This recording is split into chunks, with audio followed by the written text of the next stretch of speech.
Howdy folks, hope you're all having a good one, and welcome to another episode of Mingles with Jingles. And in this week's episode, we have news of all sorts of either free or ridiculously good value bargains up for grabs. Starting with today's sponsor, Saily. I've talked about Saily before, but for the benefit of anybody who might be new here, Saily, from the creators of NordVPN and NordPass, is an affordable eSIM for international travel. If you've ever arrived at a foreign country at the airport and then had to undergo the trauma of trying to get a local eSIM without one, getting ripped off, or two, having to stand in line for half an hour with a bunch of people who don't speak your language, you'll understand the benefit of sorting out an eSIM that's ready to go the second you arrive. So, by way of illustration, to show us just exactly how all this works, let's take a look at a popular Christmas holiday destination here in Europe, the Czech Republic. Pick your destination from one of over 160 different countries in 8 regions. Pick your data plan, with plans starting from as little as $1.99 for 7 days coverage. Download and install the Saily app on your phone. That's it. As soon as you arrive, your local eSIM is up and running and ready to go. And as a viewer from the Czech Republic pointed out the last time I did a Saily ad, Saily actually offers better prices than those available to Czech citizens from their local providers. You don't have to be an international traveller to enjoy the benefits that Saily offers. Check out the deals available from Saily where you live. You might be pleasantly surprised. And as affordable as Saily's plans already are, you can also get an exclusive additional 15% discount on all of Saily's plans by clicking the link in the video description, scanning the QR code that's appearing on screen right now, or using your phone. Just install the Saily app, pick your destination and data plan, enter code JINGLES at checkout, and earn yourself an exclusive 15% off what's already an extremely affordable option. Well, I hope some of you get some use out of that. And as for the other bargains I was talking about, well, Christmas is approaching, and there's a whole bunch of stuff being given away by the usual suspects, or if not being given away, then being sold for ludicrously low prices. Starting with Lego Star Wars The Skywalker Chronicles, which is currently 100% free on the Epic Game Store. It literally just went on sale. Well, I say on sale. It's free. Sale doesn't get much better than that. It's not all, although it's probably one that most people are going to be interested in, because they're also giving away free Bus Simulator 21. Hey, free games are free games, I'm sure. I'm sure most people are probably going to be interested in Lego Star Wars, but Bus Simulator 21 is also 100% free of charge, currently on the Epic Game Store.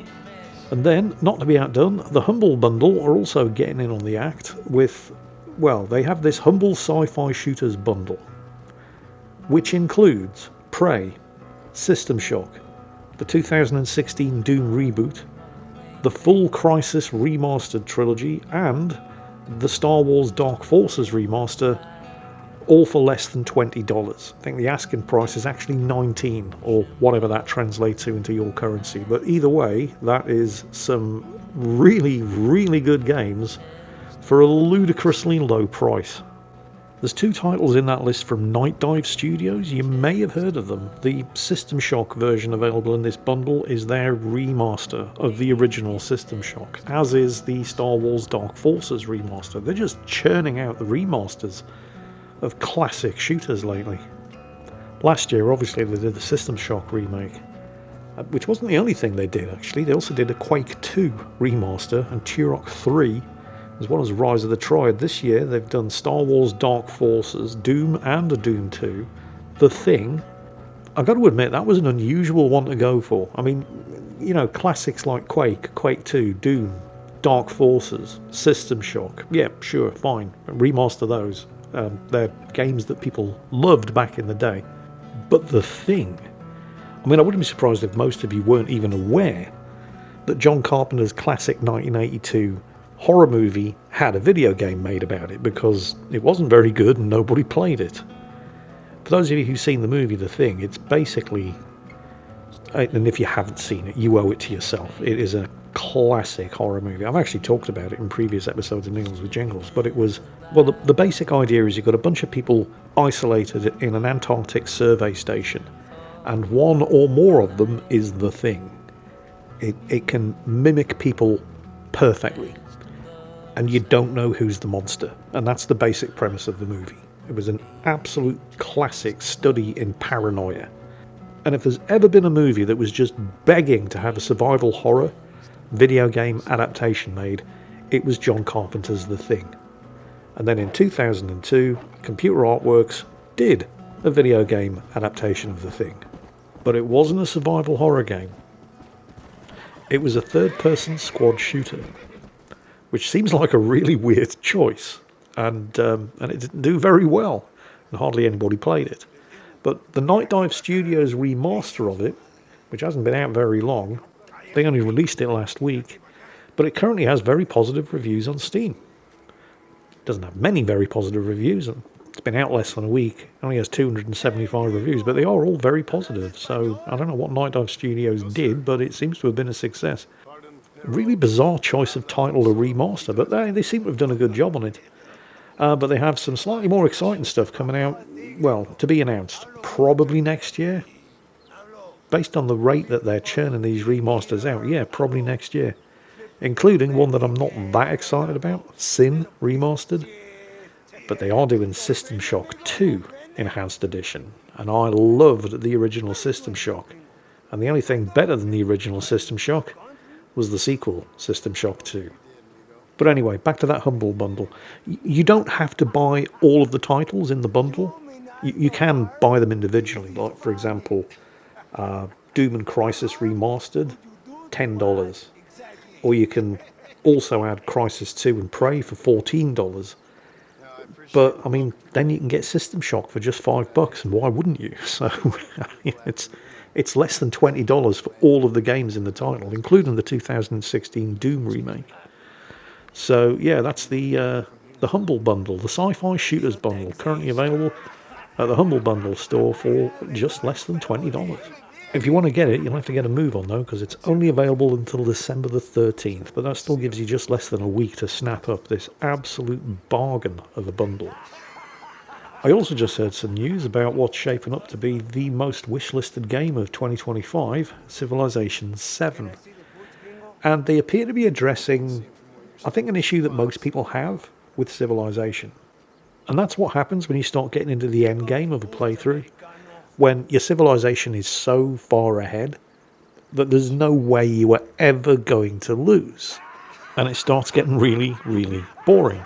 Where one of two things is going to happen. You're either going to quit and just not finish it, or you're going to sit there for the next 2 hours pressing the end turn button just waiting to win. It's not exactly compelling gameplay, but they've come up with a way of addressing that. So those of you who've played a Civilization game will be aware that the timeline of the game is split up into different ages. So you've got like the Neolithic Age, the Bronze Age, the Iron Age, the Classical Age, the Medieval Age, and so on and so on.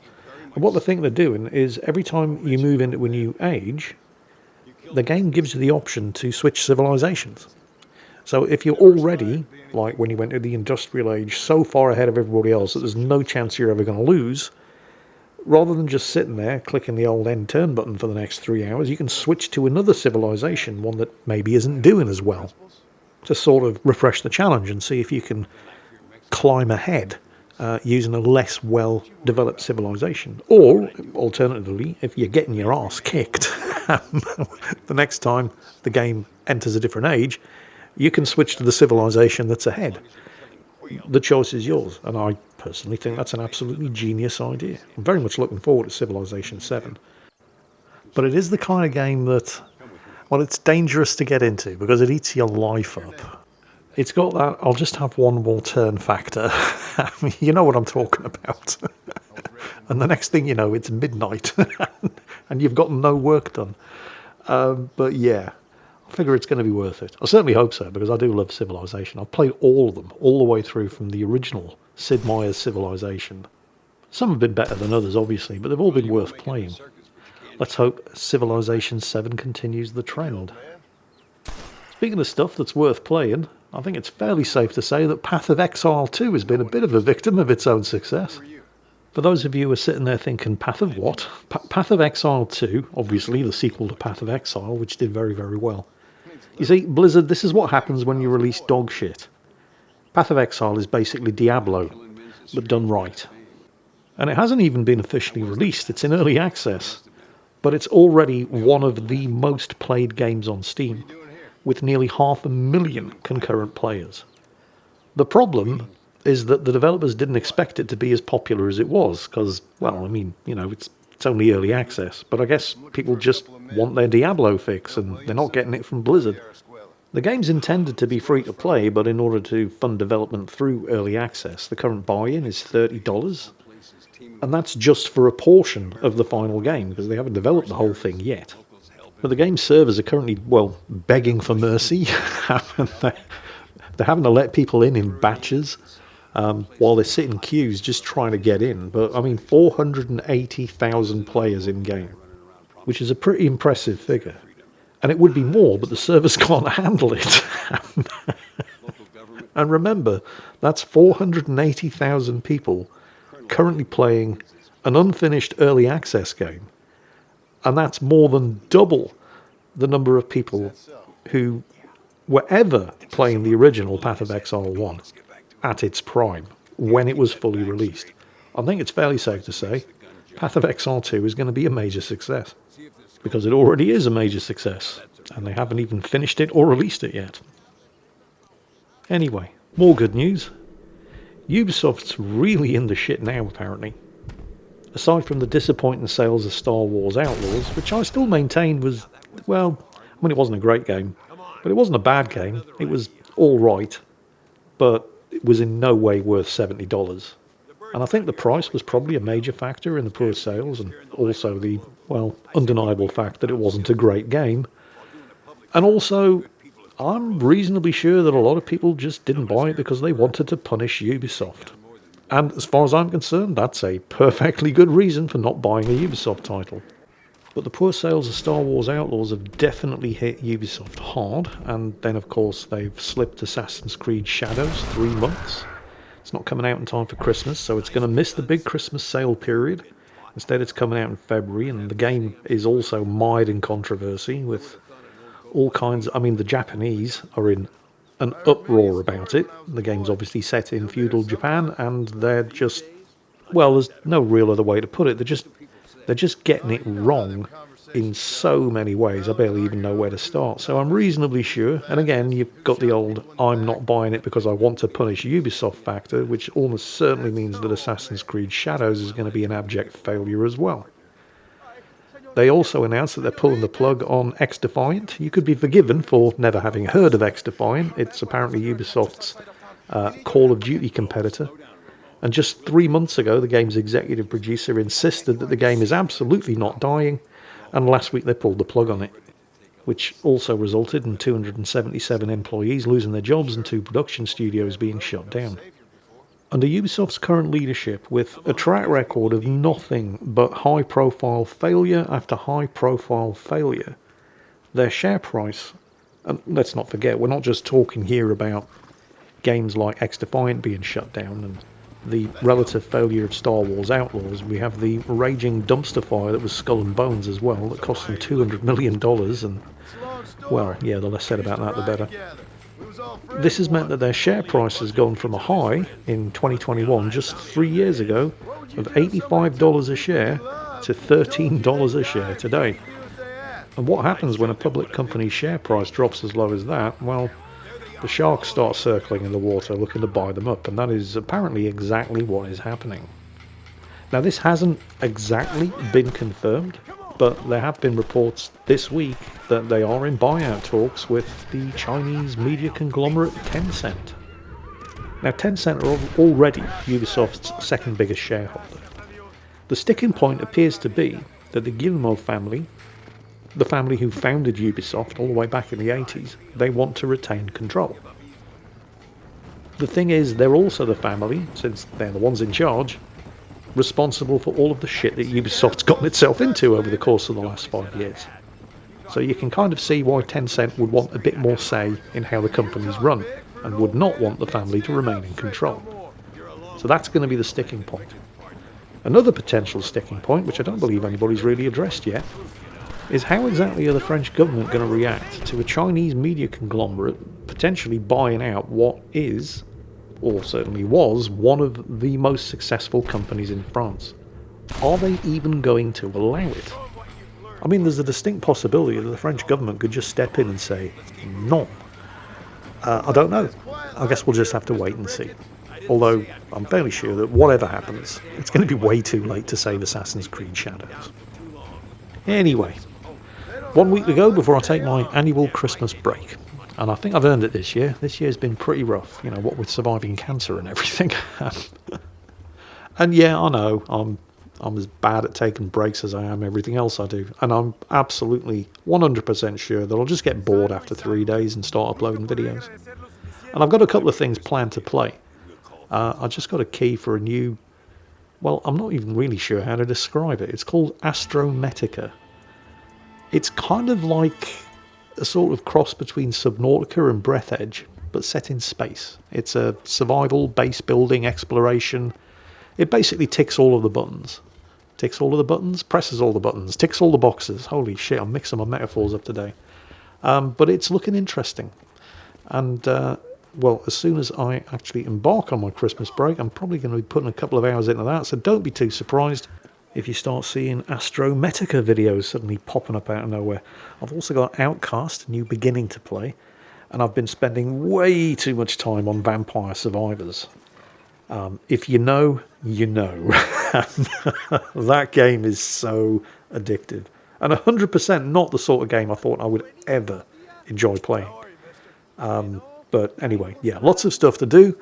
And lots of stuff to make surprise videos on when I'm supposed to be taking it easy. And also, just time before we go to mention, because I've literally just seen his DM, Quickie Baby, I'm sure you all know him, is going to be doing his annual charity fundraising live stream between 11 AM and 11 PM on Saturday the 21st of December.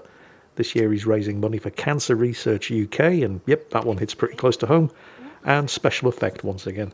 And I'm going to be joining him. I'm not entirely sure what I'm going to be doing. I'm not even entirely sure when I'm going to be joining him. There's a 12-hour window there between 11 and 11. But once I know more, closer to the time, I'll make some social media posts so you all know what's going on. But I'm very much looking forward to getting back in touch, because I haven't actually spoken to him in ages, and he's a really, really nice guy. So that's Saturday, the 21st of December. Quickie Baby's charity live stream for Cancer Research UK and Special Effect. Hope to see you there. Hope you've enjoyed today's video. And as always, take care. And I'll catch you next time.